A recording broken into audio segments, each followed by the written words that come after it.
It's now been over 30 years since the release of this game on the Super Famicom in Japan, and it has to be one of the most influential RPGs of our time. One that has become Square Enix's internal team most requested RPG to remaster, and with good reasons. I personally do not think that a single Square RPG has had a story so interesting, a cast so diverse, such an insane villain, as well as just plain good old art style. There is something about this game that makes me come back to it, and I just can't quite put my finger on it. I love the art from Yoshitaka Amano. The soundtrack from Nobuo Uematsu is so good that I've actually spent hundreds of dollars on the bootleg vinyl that I just can't stop listening to.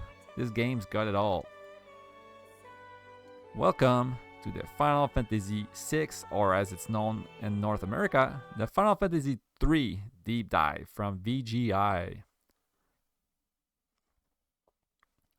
As soon as you boot up the game, you know you are in for something special. Those notes, as if played on an organ, that ominous feeling it gives you as the camera seems to pan down.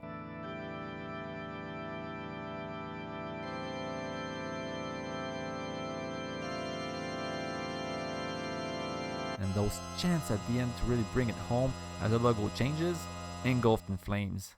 Whether it just looked cool or is supposed to be a precursor to what will happen in the game as the world is destroyed later on, spoiler alert, and becomes the world of ruins, this title screen just hits as hard today as it did 30 years ago and still gives me the chills to this day.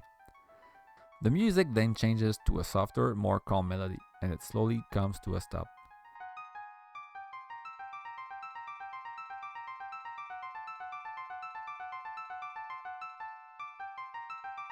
The camera pans down. The village covered in snow is revealed in the distance. Little orange spots flashing in the cliffside, with people mostly staying inside on what seems to be a very cold day.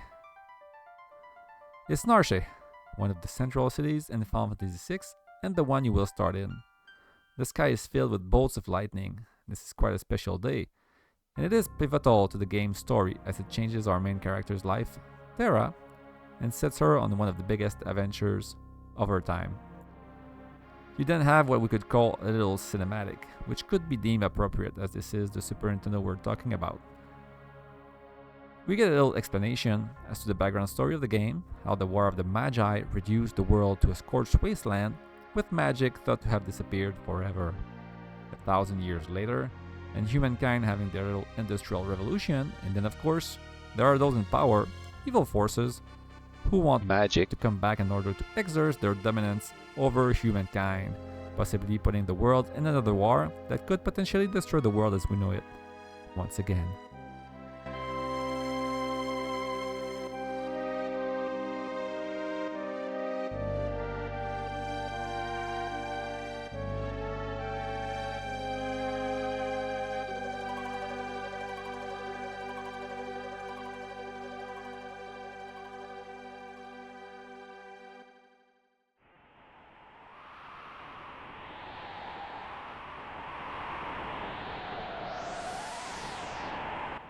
Vix and Wedge have a little chat as they come up to Narshe, with Terra, who's blindly following them as she is wearing a crown, which gives her owners control over her.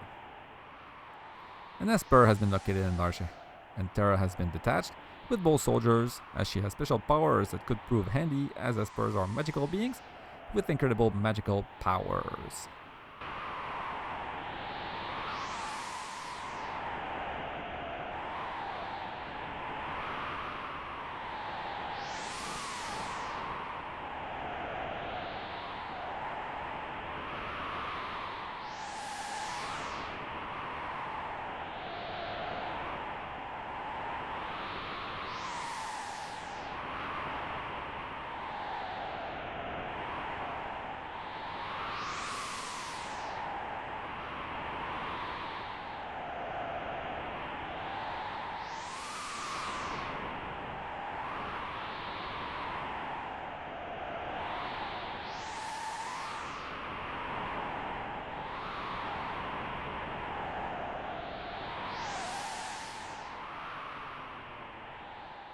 As Wedge gives the order to move out, Terra's theme finally starts play, and we are then showcased by the glorious 3D looking visual effects of Mode 7 from the Super Nintendo, the same ones you have in games such as Super Mario Kart, for example.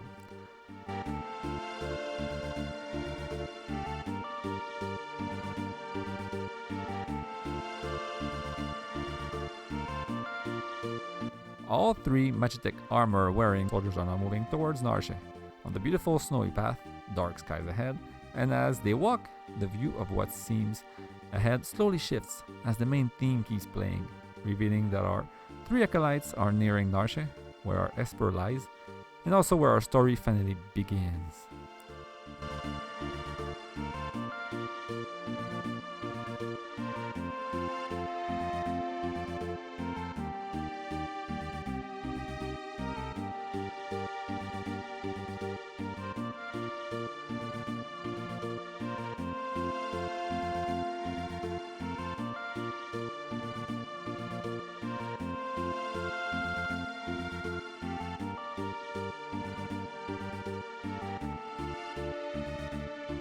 It is the same exact view that you had earlier, if you remember, when the camera panned down on the title screen. Dara's theme carries this scene beautifully, and the whole soundtrack is apparently one of Nobuo Uematsu's favorite. And it doesn't surprise me at all. This is only but a small taste of what's to come.